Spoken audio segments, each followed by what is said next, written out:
You were never angry because of the traffic. You were never angry because of the email, or the tone in someone's voice, or what they said across the dinner table when you least expected it. I know that's not how it felt. It felt like the thing out there reached in and grabbed you. But somewhere along the way, without ever deciding to, you handed those things a key to your front door. And now they let themselves in whenever they please. The rude stranger, the slow car, the name that lights up your phone and drops your stomach through the floor. They walk straight into the room where you actually live, and they rearrange the furniture, and they leave. Tonight, quietly and without any drama, we're going to change the locks. I want to say something to you first, because I suspect you've been told the opposite for most of your life. You are not too sensitive. You are not broken. You feel things at full volume, and that is not a defect.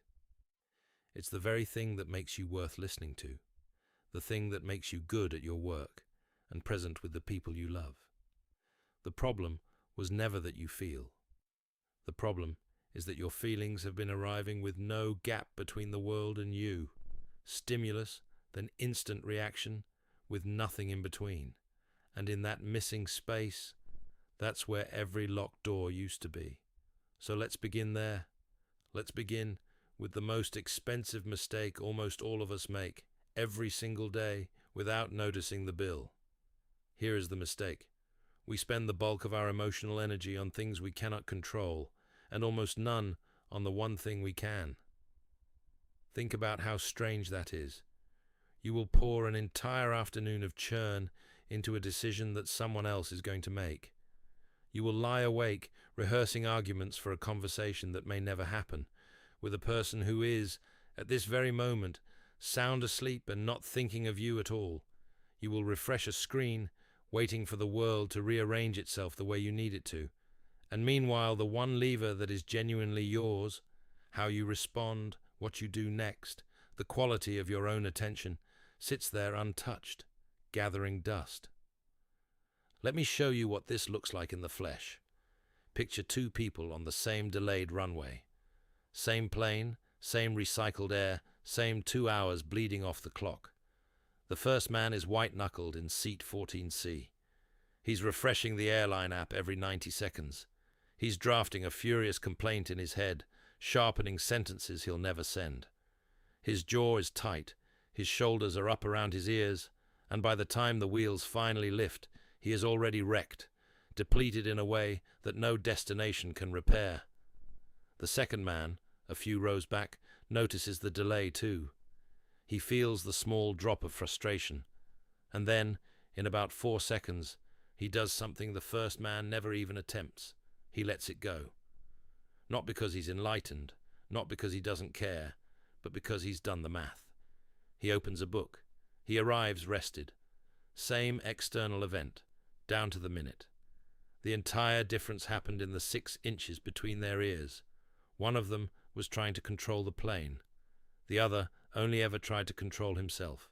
This is the first sorting, and it's the one everything else is built on. Before you react to anything at all, there's a single question worth asking. Is this mine to control, or only mine to respond to? Most of what disturbs you lives firmly in the second category. The weather, the traffic, what another adult chooses to do with their freedom, the opinion a stranger has formed about you from across a room. You don't get a vote in any of it. What you do get, completely, unconditionally, and forever, is your response. So spend 0 energy on the first column, not a little less. 0. And take all of that reclaimed fuel and pour it into the only place it was ever going to work, what you do now. But here's where it gets interesting, and a little uncomfortable, because you might be thinking, that's fine for a delayed plane, but my feelings don't ask my permission. They just arrive. The hurt floods in before I've decided anything. And you're right that it's fast. But I want to slow it down for you, because hidden inside that speed is the second thing that changes everything. You don't actually feel events. You feel your interpretation of events. Between the thing that happens and the feeling that follows, there is always, always a judgment, A story your mind writes in milliseconds, so fast you never see the pen move. And because you don't see it, you mistake the story for the fact. You think the event hurt you. It didn't. The verdict did. Let me give you the moment, exactly as it tends to happen. You're walking down a street, and a friend you know well walks straight past you. No wave, no hello, no flicker of recognition, and in roughly 2 seconds, before you've taken your next breath, your mind has already written the whole script. She's angry with me. I must have done something. People are pulling away from me. The hurt that rolls through your chest is completely real. Your body doesn't lie. But notice what it's responding to. It's responding to a story. The fact, the only actual fact available to you, was this. A person walked by. That's it. That's all that happened in the visible world. And then, days later, you find out she'd just come from the eye doctor. Her pupils were dilated wide as saucers, and she genuinely could not see 10 feet in front of her face. She walked past her own reflection in a shop window without recognizing it. The event never changed, not by a single detail. She still walked past you, still said nothing. The only thing that changed was the verdict, and the verdict, it turns out, was the entire thing that hurt you. You spent days bleeding over a sentence you wrote yourself, and then forgot you'd written. So here is something you can practice tonight, the moment a strong feeling hits. Name the verdict out loud, or at least clearly in your own mind. I'm assuming that she's angry at me. I'm assuming that he doesn't respect me. I'm assuming this means I've failed. The instant you say, I'm assuming, something shifts. The feeling stops being a fact you have to obey and becomes a claim you're allowed to question. And here's the quiet miracle of it. Most of those claims don't survive the questioning. You hold them up to the light and they simply dissolve because they were never made of anything solid. They were made of speed. Which brings us to the speed itself and to the single most useful skill I can offer you. Because if reactivity is fast, then the cure is not to feel less.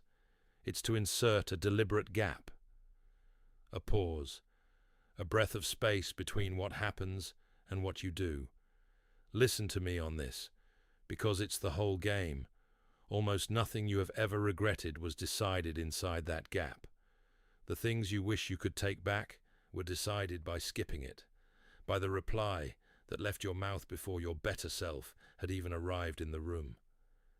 Think of the difference between a wall and a screen door. A wall blocks everything. No breeze, no light, no life. That's not what we're after. We're not trying to make you numb. A screen door is different. It lets the breeze move through. It lets you feel the air, the warmth, the weather of being alive. But it stops the wasps, untrained, with no gap at all. You're not even a wall, and you're not a screen. You're a wide-open doorway. Every provocation flies straight in and stings whatever it lands on. The pause is the screen. It's the slow breath before the answer. It's the unclenched jaw. It's the silent count to 4 while the other person waits. There's a reason the best negotiators in the world are trained to do something that feels almost unbearable. To let 3 full seconds of silence sit in the air after a hostile remark. 3 seconds. Try it sometime and feel how long it is. They don't do it to win. They do it to stay the author of their own next sentence, because the whole purpose of a provocation is to make you write a line that the other person dictated. The pause is how you keep the pen. When something spikes your pulse, and you'll feel it, the heat in the face, the quickening, you've learned to treat that spike as a signal to speed up. I want you to make it a signal to slow down. Install one physical anchor and use it every time. A slow exhale. Feet pressed flat to the floor so you can feel the ground holding you up. Let that be the toll you pay before you respond to anything that makes your heart jump. You don't get to skip the toll. That's the deal. Now, a pause helps you in the moment. but some moments hit so hard precisely because you walked into them undefended. And there's an old, almost embarrassingly simple practice for that. You arm yourself before the day even starts. Think about why most emotional ambushes hurt the way they do. It isn't only the thing itself, it's the betrayal of an expectation you didn't even know you were carrying. You assumed today would be smooth. You assumed people would be reasonable, that your effort would be noticed, that the morning would go the way mornings are supposed to go. And when it doesn't, the gap between what you quietly expected and what actually arrived. That gap is where the sting lives. A surgeon doesn't scrub in hoping nothing goes wrong. That would be reckless. Before she ever picks up an instrument, she has already rehearsed in her mind the 3 ways this could go sideways. She's seen the bleeding before it happens. So when one of those 3 things actually occurs, her hands stay steady, because some part of her was already there. She isn't shocked. She's prepared. Now bring that into an ordinary Monday. Before the day begins, you take 60 seconds. That's all. And you quietly note to yourself, today I may meet someone impatient, someone who interrupts me, someone who takes credit for what I did. I may hit traffic. I may get a message I don't want. You're not being cynical. You're not poisoning the day. You're just declining to be surprised. And then at 11 in the morning, when the curt colleague shows up exactly as curt as colleagues sometimes are, something remarkable happens. You don't feel blindsided. You feel something closer to recognition. Ah, there you are. I was told you might come in today. The sting needed surprise to land its full weight, and you'd already gently removed the surprise. What you've rehearsed in advance simply cannot ambush you. It can inconvenience you, sure, but it can't knock you off your feet, because you were already standing wide. And yet some things do get through. Some things land big. And when they land, they don't just hurt. They swell. They fill the whole windshield. So I want to give you a way to shrink the thing that feels enormous, because most of the time the size is the lie. Emotional flooding does something sneaky to your sense of scale. The immediate problem grows until it blots out everything else. The argument from an hour ago feels like the defining event of your life. The text message at 9 p.m. feels like it could end something. And in that flooded state, you genuinely cannot tell the difference between a small thing and a large one. They all feel large because they're all pressed right up against your eyes. Hold your thumb up at arm's length, right now, if you can. Look at it. That small thumb, brought close enough, can completely blot out the moon. A thing 250,000 miles away. A thing so vast, it moves the oceans. The thumb didn't grow. You just brought it close to your eye. That blistering text message at 9 p.m. is a thumb pressed against your eyeball. Of course it blocks out everything. Of course it feels like the whole sky. So pull it back. Ask the questions that restore proportion. Will this matter in 5 years? Will it matter in 5 weeks? The version of you sitting somewhere quiet on an ordinary morning a month from now? Will that person even remember the exact words that are strangling you tonight? Probably not. Almost certainly not. Zoom out further still.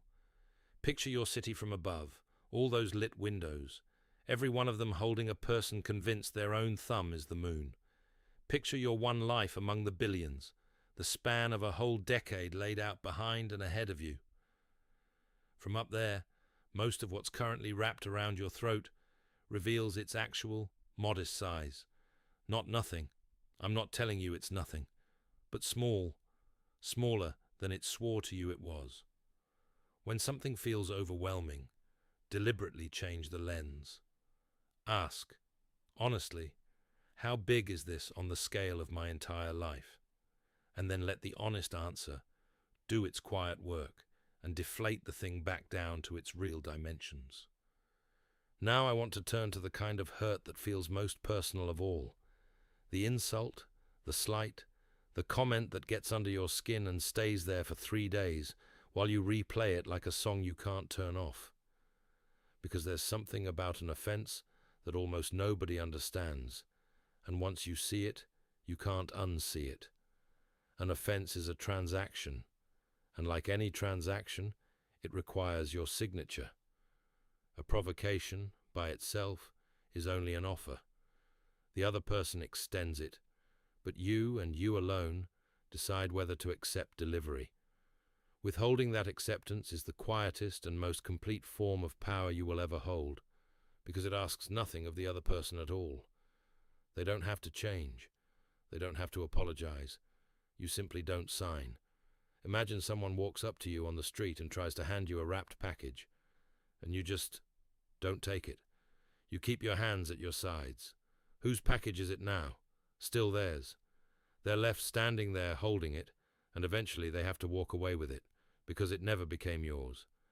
An insult works exactly the same way. If a complete stranger calls you the worst sailor who ever lived, and you have never once set foot on a boat, you won't flinch. You'll probably smile, because you never accepted the package. The words bounced off, not because you're tough, but because there was nothing inside you for them to catch on, and that tells you something precious.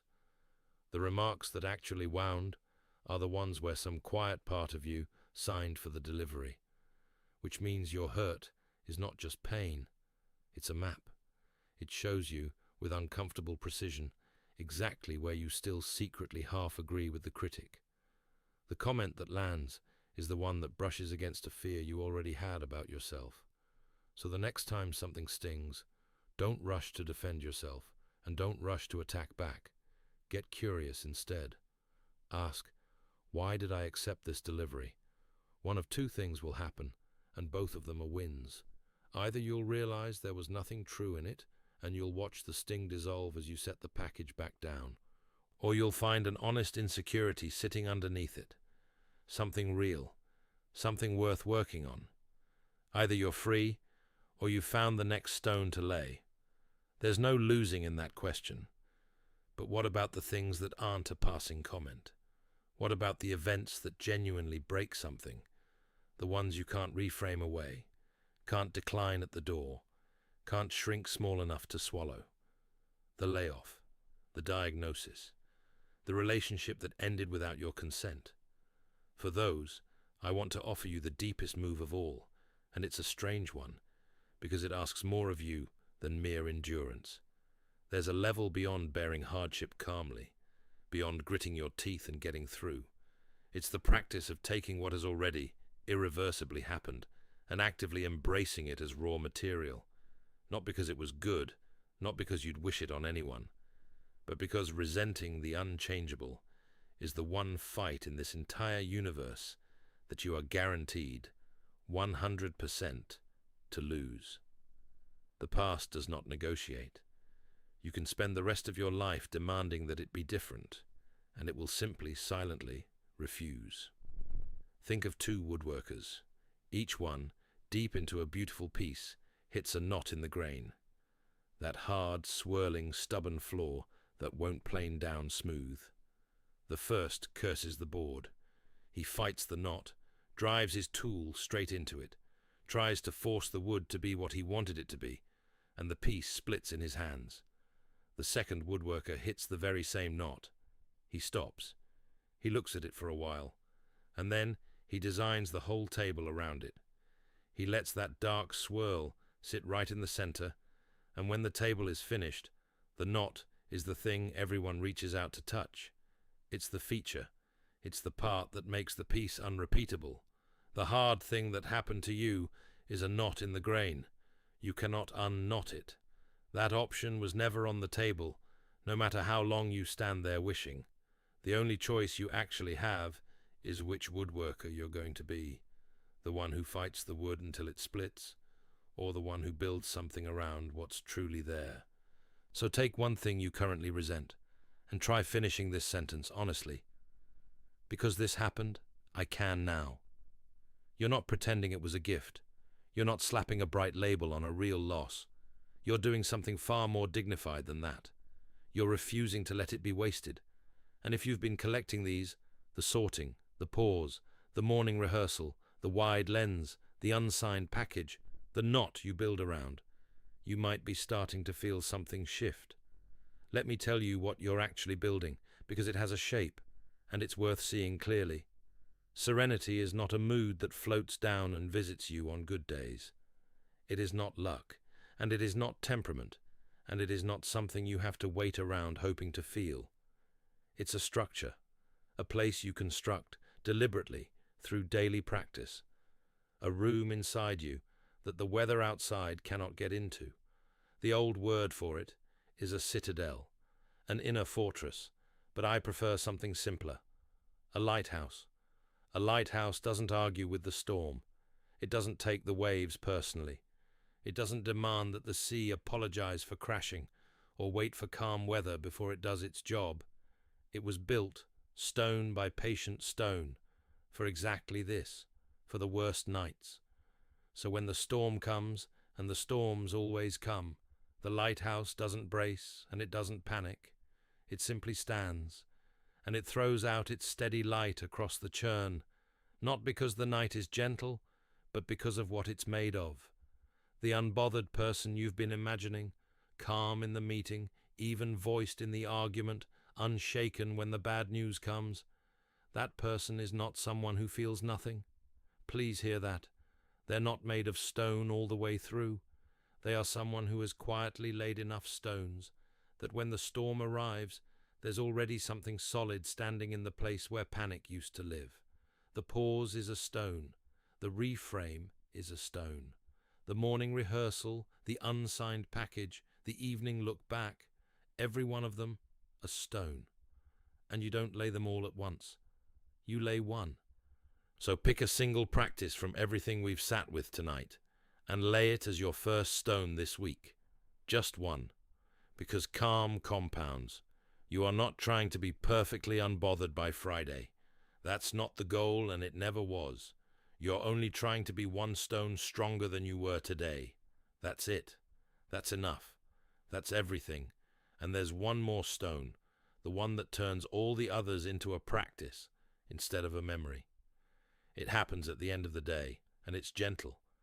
I want to be very clear that it's gentle, because the temptation will be to make it a punishment, and that ruins it entirely. Watch how an athlete reviews game tape. She doesn't sit in the dark replaying the missed shot to torture herself, narrating her own failure on a loop. That's not what the tape is for. She watches to see, precisely, without emotion, where the footwork slipped, where the timing went a half beat off, so that tomorrow has something to learn from. At the end of your day, you run the very same tape, with the very same curiosity. Where did I lose myself today? Where did I manage to keep the pause? Who got under my skin? And what verdict did I sign for, without ever checking whether it was true? Done with curiosity instead of contempt, this small nightly practice does something that genuinely astonishes people. The same trigger that owned you for years, the tone of voice, the type of person, the particular kind of bad news, it starts to lose its grip. Not because you fought it, because you finally turned the lights on in that room and looked at it directly, night after night, until it stopped being a monster in the dark and became just a thing, a familiar thing, a thing you understand. So before you sleep, ask yourself 3 quiet questions. What disturbed me today? What story did I believe? And what will I do differently tomorrow? And then, this part matters. Close the book. Review. Don't ruminate. The athlete watches the tape, and then she turns it off and goes to sleep. You looked. You learned. You're done. Let the day be over. So let me leave you with the truth underneath all of it, the thing I most want you to carry out of tonight. The goal was never to feel nothing. I need you to know that, because somewhere in here you might have heard me describing a person who has gone cold, who has armored over, who doesn't get moved by anything anymore. That person isn't calm. That person is absent. They've mistaken the absence of life for the presence of peace, and it's one of the saddest trades a human being can make. What we're after is something far braver than numbness. It's the ability to feel fully, the whole range, the grief and the joy and the sting and the love of it, and still choose freely what you do next. to be moved by your life without being dragged by it, to stand in the weather, soaked and shaking and completely awake to all of it, and still be the one holding the light. The storms are not going to stop. I won't insult you by pretending otherwise. There will be more rude comments, more names lighting up your phone, more traffic and more bad news, and more people who interrupt and take credit and walk past you on the street without saying hello. That part doesn't change. But the stones you lay, those are yours. They're the one thing in all of this that nothing out there can reach, and they don't wash away. Every pause you take, every story you question, every package you decline to sign for, it stays. It becomes part of the structure. It becomes part of you. If anything tonight gave you back even 1 inch of that space, the small, sacred gap between what happens to you and what you decide to do about it, then stay with us a while. This is the kind of work we return to here, slowly, without urgency, 1 stone at a time. There's no finish line to rush toward. There's only the next stone, and the quiet that grows around you as you lay it. So breathe. Press your feet flat against the floor, and when you're ready, not before, keep listening.